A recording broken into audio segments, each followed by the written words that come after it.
দীর্ঘ ৩ বছর মাটি খুঁড়ে সুরং করে রাসূল সাল্লাল্লাহু আলাইহি ওয়াসাল্লামের কবর পর্যন্ত পৌঁছে গিয়েছিল দুজন ইয়াহুদী, এবং আল্লাহর রাসূলের লাশ চুরি করার পূর্বে রাসূল সাল্লাল্লাহু আলাইহি ওয়াসাল্লাম তৎকালীন রাজাকে স্বপ্নে এসে বললেন, হে নুরউদ্দিন, আমাকে দুজন লাল চক্ষু বিশিষ্ট ব্যক্তি বিরক্ত করছে, এদের হাত থেকে আমাকে রক্ষা করো।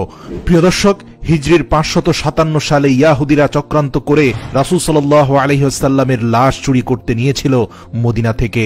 অতঃপর অলৌকিকভাবে তারা কিভাবে ধরা খেয়েছিল এবং তাদের কি পরিণতি হয়েছিল, বিস্তারিত জানতে ভিডিওটি শেষ পর্যন্ত দেখুন। ৫৫৭ হিজরিতে তৎকালীন সুলতান নুরউদ্দিন জঙ্গি রহমতুল্লাহ আলাইহি তাহাজ্জুদ নামাজ পড়ে নামাজের বিছানায় ঘুমিয়ে পড়েছিলেন।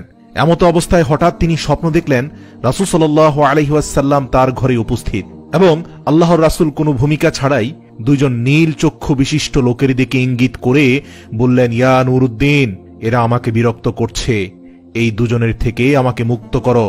এই ভয়াবহ স্বপ্ন দেখে নুরউদ্দিন জঙ্গি রহমতুল্লাহ আলাই অত্যন্ত ভীত সন্ত্রস্ত হয়ে ঘুম থেকে জাগ্রত হলেন এবং কিংকর্তব্য বিমূঢ় হয়ে গেলেন।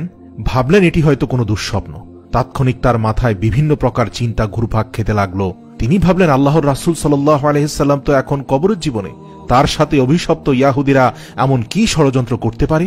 অতঃপর একই স্বপ্ন তিনি বেশ কয়েকবার দেখলেন। কাল বিলম্ব না করে ১৬,০০০ অশ্বারোহী সৈন্য নিয়ে তিনি মদিনার দিকে রওনা দিলেন। সেই দুজন ভয়ঙ্কর নীলচক্ষু বিশিষ্ট ব্যক্তিকে মদিনার অলিতে গলিতে খুঁজতে লাগলেন, কিন্তু তার সৈন্য বাহিনী দীর্ঘ ২ সপ্তাহ ধরে খোঁজার পরেও মদিনাতে সেই দুজন ব্যক্তিকে খুঁজে পেল না, যাদের ব্যাপারে আল্লাহর রাসূল সতর্ক করেছেন।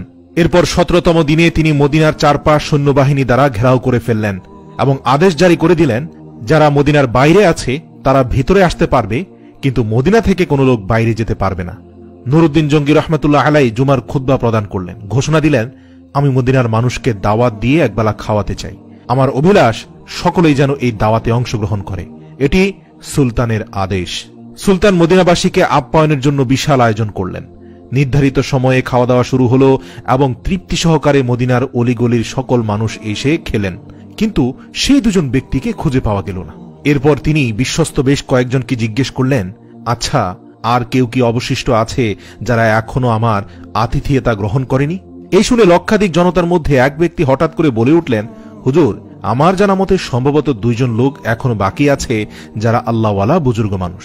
লোকটির বক্তব্য শুনে তিনি কাল বিলম্ব না করে কয়েকজন লোক সহকারে ওই ২ জন লোকের আবাসস্থলে পৌঁছে গেলেন এবং নুরউদ্দিন জঙ্গি রহমতুল্লাহ আলাই ওই ২ জন লোককে দেখে প্রচন্ড চমকে উঠলেন, কারণ এরাই তো সেই ২ জন ব্যক্তি যাদেরকে স্বপ্নে দেখানো হয়েছিল। তিনি জিজ্ঞাসা করলেন, কে তোমরা? কোথা থেকে এসেছ? তোমরা সুলতানের দাওয়াতে কেন শরীক হলে না? লোক দুটো তাদের পরিচয় গোপন করে বলল, আমরা মুসাফির, হজের উদ্দেশ্যে এসেছিলাম, কিন্তু প্রিয় নবী সাল্লাল্লাহু আলাইহি ওয়াসাল্লামের প্রেমে আত্মহারা হয়ে আর ফিরে যেতে মন চাইল না, তাই বাকি জীবন রওজার পাশে কাটিয়ে দেওয়ার নিয়তে এখানে রয়ে গেছি।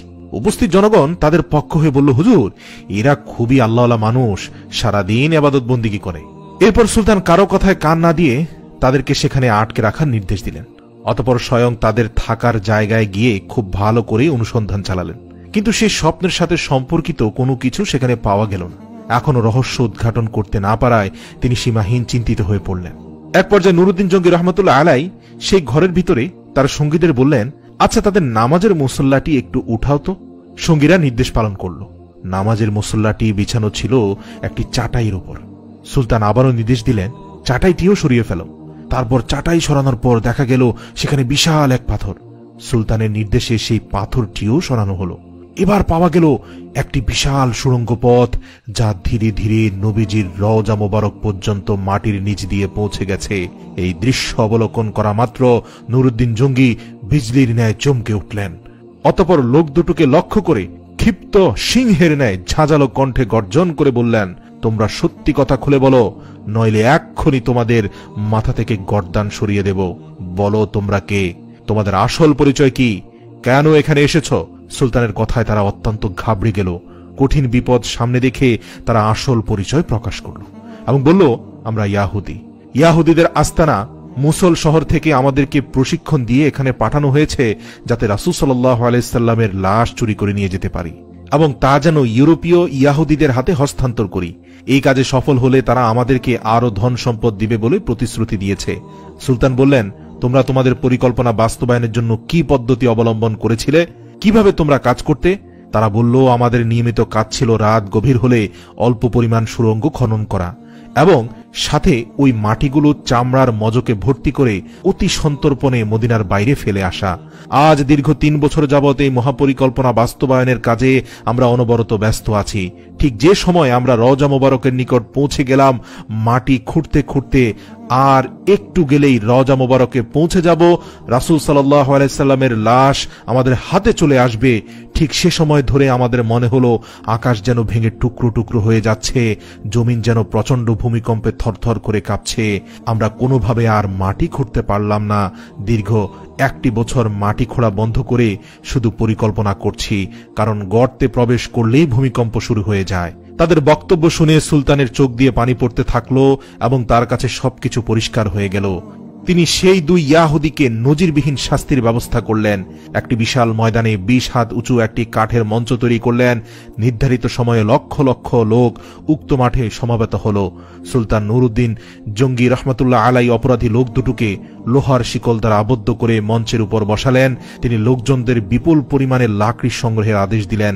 তারপর লক্ষ জনতার সামনে সেই ইয়াহুদী লোক দুটোকে মঞ্চের নিম্নভাগে আগুন লাগিয়ে পুরো ভস্ম করে দিলেন। কোনো কোনো বর্ণনায় আছে সেই আগুন নাকি দীর্ঘ 11 দিন পর্যন্ত জ্বলছিল।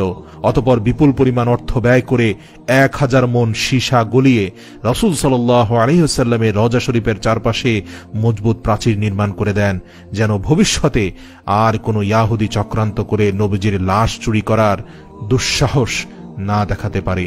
এরপর তিনি রব্বুল আলামিনের দরবারে শুকরিয়া আদায় করলেন এবং তাকে রব্বুল আলামিন এত বড় খেদমতের জন্য কবুল করায় তিনি সপ্তাহব্যাপী আনন্দ অশ্রু বিসর্জন দিয়ে মুনাজাত এবং সিজদায় পড়ে রইলেন।